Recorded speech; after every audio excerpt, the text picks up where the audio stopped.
This episode is in partnership with Authority Magazine. Authority Magazine, a Medium publication, is devoted to sharing in-depth and interesting interviews featuring people who are authorities in business, pop culture, wellness, social impact, and tech.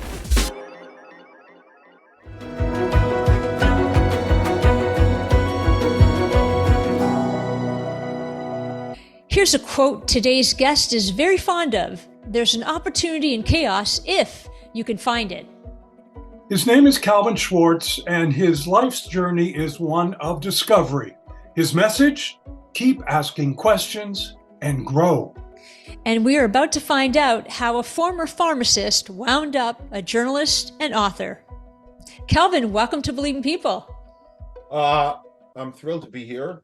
And actually, this has been on my calendar for a while, and I was hugely looking forward to this, and I even had a cup of coffee so that I'm kind of energized. I never drink coffee, but in your honor, I'm drinking coffee because this really means a lot to me. What you're doing is great, and like I said, I before we went on air, I listened to just to get the flavor and the feeling. I listened to Howard J. Smith, the opera aficionado, last night. What a great interview! You guys are great, so I'm thrilled to be here. Thanks, Calvin. Well, we're thrilled you're here too. And I mean, wow, first of all, I want to let the listeners and viewers know that you've had quite a journey so far. You've started off as a pharmacist. You went into an eyewear business, one of the biggest eyewear companies in the world. You turned author, professor at Rutgers. You're a journalist. And this is interesting with a fascination for people. So you've covered homelessness, hunger, autism, environment, music, and film. So where does all this curiosity come from? It's interesting. I could talk about an hour and a half about that. It was all inside. And I remember all in the family, Archie Bunker used to tell Edith, stifle yourself. So it's been stifled. It's been stifled inside. I just said it to my wife the other day because, the review I got was like outstanding. And we look at each other, we laugh because I'm just a regular guy. I wear a Rutgers hat. I go to basketball, football games.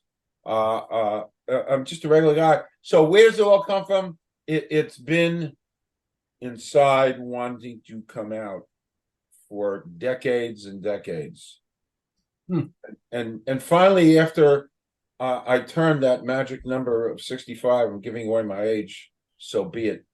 When I turned 65, the freedom of being a card-carrying member of AARP, so it just came out. It was all there, and it flowed, like the Missouri River. I don't know. Well, you started as a pharmacist. But are you saying you didn't want to be a pharmacist? Or no. Yes. Yes. I'm looking at a picture of my mother on the wall there. All my relatives were pharmacists, so my mother insisted, because this is, the 50s here, Yeah. My mother insisted I become a pharmacist. And we had some very archaic vocational things in high school back here in New Jersey in those days. And everything said you become a history person, become an English person, don't do anything with science. So that was a red flag. But she insisted I become a pharmacist, and I did it for 12 years, and pretty much hated. I hated my whole studies, the 6 years. Oh, hated. I mean, for me. No offense to all the pharmacists out there. It just wasn't for you. Wasn't for me. No offense. By the way, they're probably one of the most overtrained, amazing group of people. And I write about that because it's funny when I decided to embark on all these different things 12 years ago, all these different things I do, I said to myself, I was a pharmacist, so I could do anything because the training I had was so extensive. The medical side, the practical side, all of that was so extensive. Even foreign languages, the whole package. So I figured I could do anything, but I wasn't put on this earth to put pills in a bottle. So then, how did you know, Calvin? I mean, you've written. I think you've completed your second book. Forgive me if I'm wrong. There's a That's Taurus right. in my hair. This was just finished. It's at the precipice of being published. It got reviewed by Kirkus, and they gave me rave reviews on this. For the listeners, can you just tell them what it is? Oh yes, there's a tortoise in my hair, a journey to spirit. Because a big significant element of me is my journey through spirituality. I never asked for it. It landed in my lap, and if you had about 3 or 4 hours, which you don't, I could kind of give you something. I became very spiritual, and I decided I needed to tell that story because I've been guided to tell that story. So 5 years ago, I set out to write this second novel. It's loosely based on me, my experiences with spirituality, and it's been wonderful. Is your spirituality religious based? Is it a human based? It's human based. I have a guardian angel who's been hanging around me all my life, and a lot of this stuff started to come out 10, 12 years ago, and extraordinary, extraordinary people know me, extraordinary things with angelic intervention. Listen, I was a pharmacist. I worked in the eyewear business. By the way, I worked, this is important, I worked for 25 years for the richest Italian in the world, who owns Luxottica. Yeah, I remember distinctly the 60 Minutes episode that was done on that company with the beautiful and talented Leslie Stahl. Correct. Oh, anyway. Right. I remember that. Yes. Yeah. And it's funny, they do it once a year, and they try to expose Luxottica's. I started with them nearly from day one as a salesman. I worked my way up to regional manager, and I loved. They own LensCrafters, they own Pearl, they own Ray-Ban. Actually, they own everything. Mm-hmm. And now they just merged with a company called Essilor, the largest lens manufacturer in the world. So you have this monstrous conglomerate. When I started with them, they were just a manufacturer, and they made some of the best eyewear in the world. They did make the best eyewear in the world. But Leonardo Del Vecchio, a brilliant visionary, brilliant man. And I hung around not so much with him, but with the son. And again, I was in sales. And then, 10, 12 years into my time with them, they decided to vertically integrate. And they bought LensCrafters. And that changed the whole face of the eyewear world, the eyewear industry. But the things I learned I took 50 courses. And it all stuck up here. By the way, the eyewear thing was when I quit pharmacy. So when I quit pharmacy, and my poor wife, she's out there in the kitchen now. She says, "Well, what are you going to do?" And I said, "I don't know what I'm going to do because my whole life has been revolved around pharmacy and the training." So I sat home for 6 months. Didn't help the marriage. We were newlyweds. She's gone out to teach in Brooklyn every day, and I'm sitting home watching. Sorry about this. One Life to Live, Ryan's Hope, all on ABC. That's what I was watching. In the Rockford Files, and that was my life. And I had a lot of family that said, you can't go through marriage being a young married guy. You got to do something with the rest of your life. I had no clue because my whole life was pharmacy. Finally, I had a relative who said, "I can get you a job selling eyeglasses," and out of desperation, because I was a very quiet, unassuming, quiet, shy guy. And I said, I don't know if I could do it, but it was a matter of survival. So I got a job selling eyeglasses, and a little spark, a little communicative spark. Gee, I like talking to people. And I became pretty successful doing it. And I spent 25 years there. And I probably would have retired from there, but this spirituality, a dramatic. One day I was watching Casablanca. You want to know, Kevin, you asked me about the spiritual side. I love Casablanca. I watched that movie. I'm now approaching 200 times. It's sick, and I should be analyzed, but nevertheless, So one day, Actually, no. You know what, Calvin? Just as an interesting point, there's a guy. So in writing school, the most recommended or suggested book and movie and training is Casablanca. They break it down bit by bit, frame by frame. interesting. I mean, we could talk for hours on Casablanca too. I just loved it. One day I went to play tennis. It was like 17, 18 years ago. It was raining. It was 9 o'clock in the morning. I was dressed to play tennis. So I came back in the house and something on a Sunday morning said, Calvin, go watch Casablanca again. So I sat there at the edge of my bed watching Casablanca for the 51st time back 17, 18 years ago. And at the very end, Bogart shoots Major Strasser, the bad guy.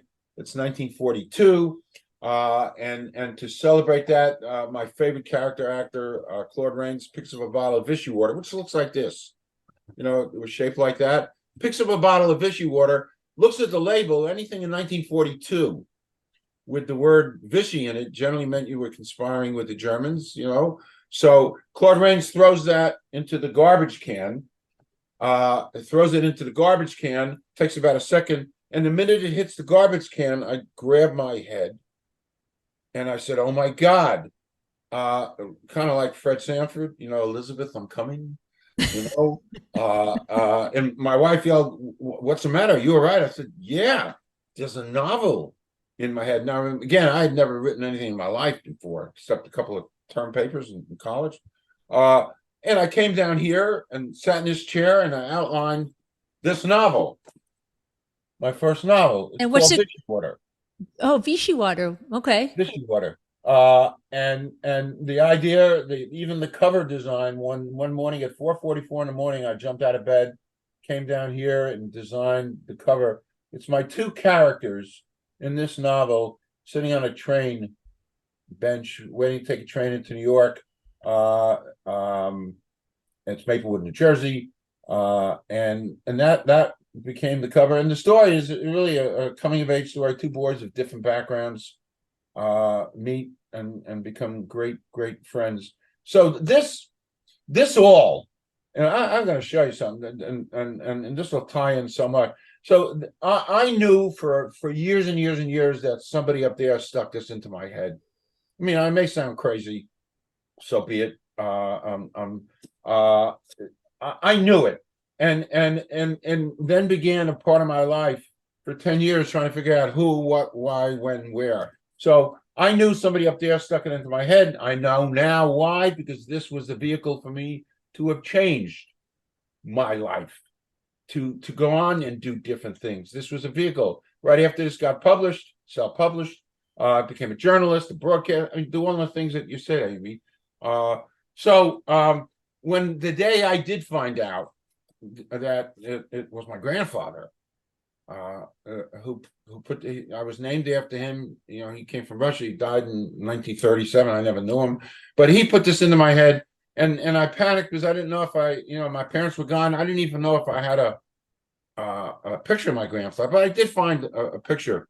Bearing in mind the cover of the novel, here's the picture I found of my grandfather. Too bad people listening won't be able to see it, but you can. Here's the picture I found, which then convinced me that there's a spiritual element to myself. So here's the picture, again, remembering this bottle of Vichy water. There's the picture, and that's my grandfather right there. And you see what's on that little table? 1902 in Newark, New Jersey, that bottle of Vichy water. Strange stuff. Very strange stuff. Very strange stuff. Okay, so we're going to move forward here. First of all, I'm very proud of the fact that you know all of these TV sitcoms that I also grew up on.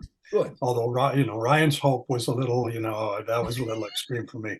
But Sanford and Son, Archie Bunker, Rockford Files. There you go. Yep. We are in a situation, and here you are talking about yourself being a spiritual guy. How does that translate into today's world? Because, we're not really living in particularly positive times right now. And are you having difficulty maintaining your spirituality in the times that we're living in today, or are you buoyed by it? Or is that what keeps you alive? What a great question. In order for me, I'm also very environmentally conscious. I happen to have gone to the first Earth Day, April 22nd, 1970. I was a young kid, and from that moment on, my whole vision of the world and what we're doing changed. Because I knew we had to really fix things. Yeah, everything going on. In order for me to function, I mean, the whole environmental crisis. Everything going on. It's almost like biblical. Floods in Libya, and droughts and fires. I mean, I'm waiting for locusts to descend, and I see that. I see that the movie Ten Commandments. I see Yul Brynner, running away from you're laughing, and running away because the hail is starting to go on fire. So I removed myself from that. I formed a little climate think tank with people all over the world. We talk. It's overwhelming, Kevin, Amy. The problems that we have is overwhelming. It doesn't hamper my spirituality. Actually, it one of my mottos, which allows me to function, and I don't know who said this. I have a new dear friend. He's Muslim, and we were chatting, and we're actually going to meet. We didn't communicate, but anyway, I told him this thing, which I'm going to tell you. Well, the thing that keeps me kind of going is there's an old thing, and my friend Mustafa says it's from the Quran. And I thought it might have come from maybe the book. It doesn't make a difference. But here's what allows me to function. He or she who saves a life saves the world. And I like that. And that allows me to kind of function and move on. And I got to do my thing. And if I could do that one saving of a life, then that's fine. So And Calvin, just forgive me for interrupting, but you've also fond of a quote that I don't know who the quote's by, but there's an opportunity in chaos if you can find it. Is that do you know who the quote's by? I like that. I like it. You said it. It's something that I know that you enjoy. Well, and yeah, I believe in that. Out of chaos comes. My whole life has been chaotic, and I write about that. I write about it through chaos and through all this turmoil. You can get productivity. You can get. Listen, I've been so upset about the climate, about methane, and about. This is a great story. I mean, from the first Earth Day. I was so possessed by the fact that we're doing terrible things, and I begin to understand why we do it, because it's all money. And I do no politics in my life, zero. I mean, I don't even know who was president in 2016. I'm teasing you. I'm teasing. But you were talking about methane there for a second, so yeah, maybe, that was no secret. Yeah. So the methane,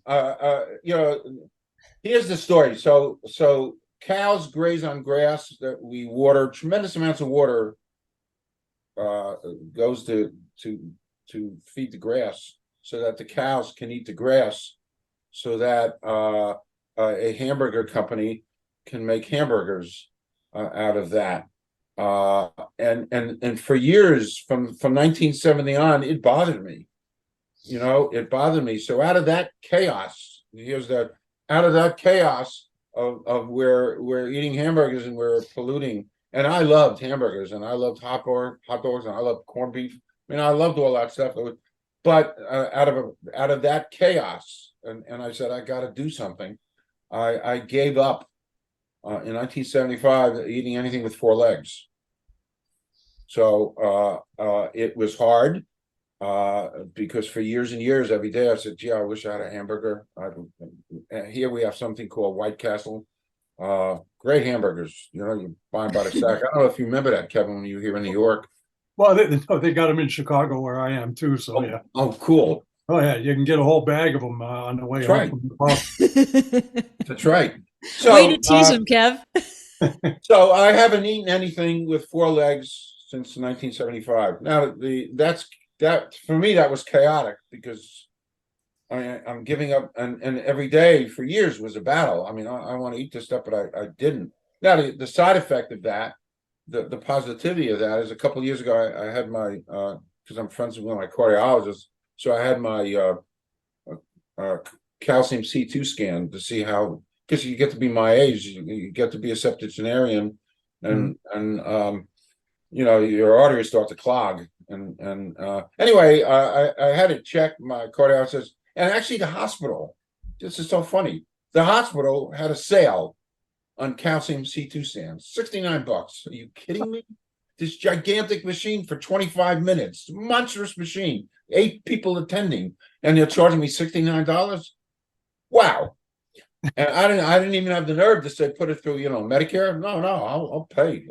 But anyway, the results came back, and I had 0 coronary artery plaque. You Yeah. do stuff with health, Amy. I had 0 coronary artery plaque, which simply means that the blood flowing around my body, especially up here to this thing up here, which is very precious to me, Note is he's flowing pointing at his head. my His head, brain, his brain.